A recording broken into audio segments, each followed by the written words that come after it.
is when we look at the water sector today, it's really interesting in the U.S. anyway.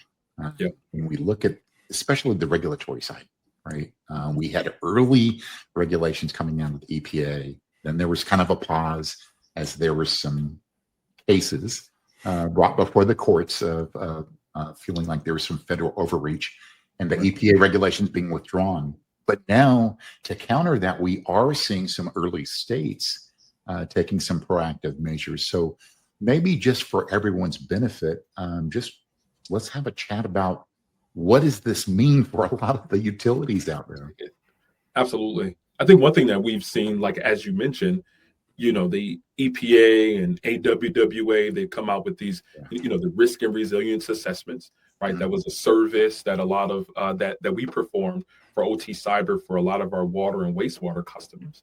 But you're also seeing states starting to emerge in implementing cybersecurity guidance for statewide water and wastewater resources, such as the state of New York. They're coming out with a notice of proposed rulemaking for their wastewater organizations, and they're having cybersecurity rules that are coming out that they have to implement by the end of 2027. I mean, normal cybersecurity assessments, incident response planning, having a notice or an understanding of where their vulnerabilities are and assets are.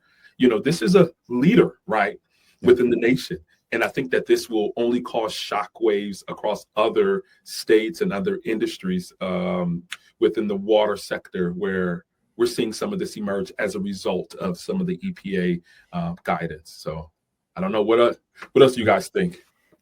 Yeah. So the interesting thing to me with New York State and some of the vulnerability assessments and management out of Maryland and even my home state, Ohio. No regulation yet, but we are seeing where every municipality is required to have a cybersecurity incident response plan. So if your municipality produces water or treats wastewater, we're starting to see this convergence. And the interesting thing to me is, if we look even at our conferences, right, you've got our AWWA on one side and maybe WEF on the other. Is this convergence of, hey, we all have this critical job we do in water, whether it's providing safe water for people to drink or treating it so that it's safe to release back to the environment. To me, it's very nice to see that we're kind of starting to see everybody get treated on the same playing field, that these are both really critical services. Yeah. One thing that strikes me, guys, if we were to look at maybe some common themes across some of the states right now, I'll get your read on this and tell me if you think I'm full of it or not. But I think there's two different parallels or foundations right there. One is typically around the incident response side, more around the plan or the process, and the other around vulnerability management or program in place. Right. The one thing that occurs to me on both of that is that's program elements. Right? It's kind of part of your governance program. We're not even focusing on the technology side, where technology is usually the focus in every conference and in everything we see. Yeah. What are your guys' take on that? Yeah, I guess I'll start this one.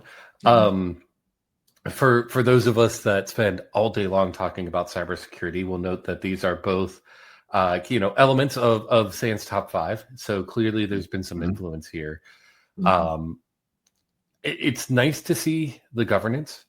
Technology is challenging.